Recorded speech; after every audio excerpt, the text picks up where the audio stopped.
If I see someone doing something wrong, should I stop them? AlMaghrib Institute presents Q&A with Ammar Alshukry. Relevant question, and it's one that we experience all the time. You know, the Prophet ﷺ, one time he saw a group of men sitting outside, and he told them to not sit outside and sit on the street. And then they said, "Oh, Messenger of Allah, there's like no place for us. There's no place for us to go other than the street. This is the only place where we can sit down." And he said, "If that's the case, then give the street its right." He said, "Well, what's the right of the street?" And then the Prophet ﷺ said, among them, he said, lowering the gaze and commanding the good and forbidding evil. I.e., that if you're going to go out into the world, then you have to play an active role in the world.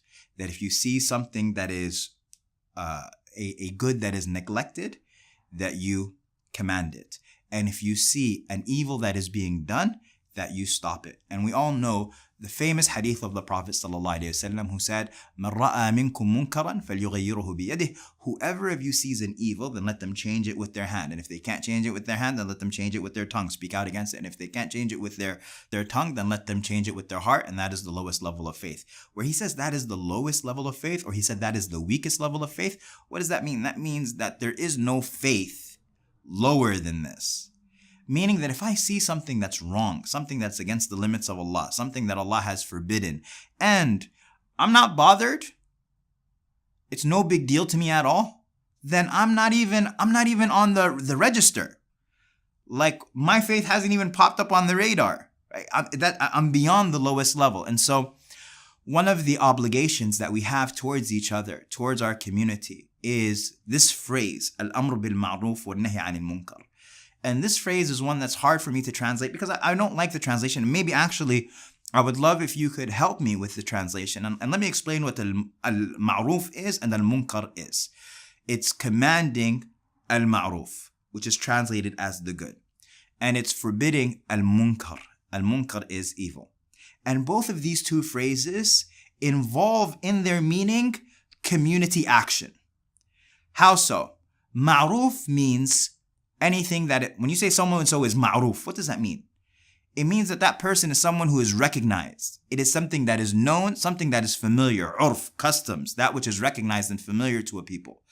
And so al-ma'ruf is al-ma'ruf because it is what righteous, decent people are familiar with and recognize. That's what we would call in English mainstream. And then munkar is the opposite.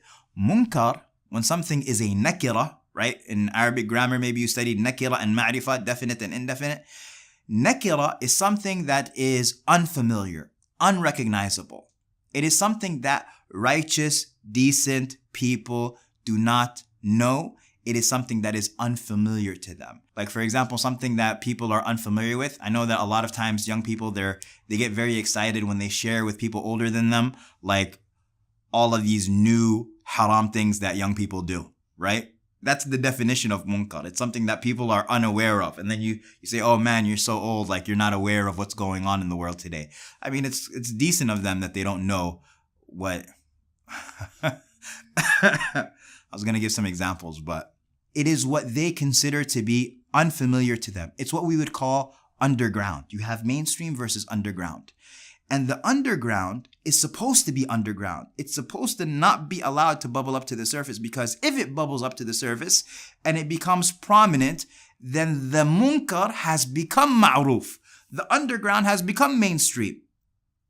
And so what we are commanded to do is we are commanded to command the ma'ruf and keep it as ma'ruf.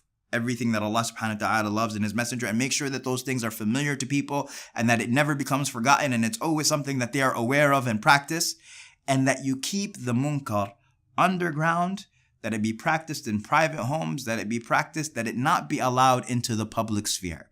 Because when it becomes into the public sphere, or when it comes into the public sphere, then the munkar becomes ma'ruf. And we are commanded to command al-ma'ruf and to forbid al-munkar.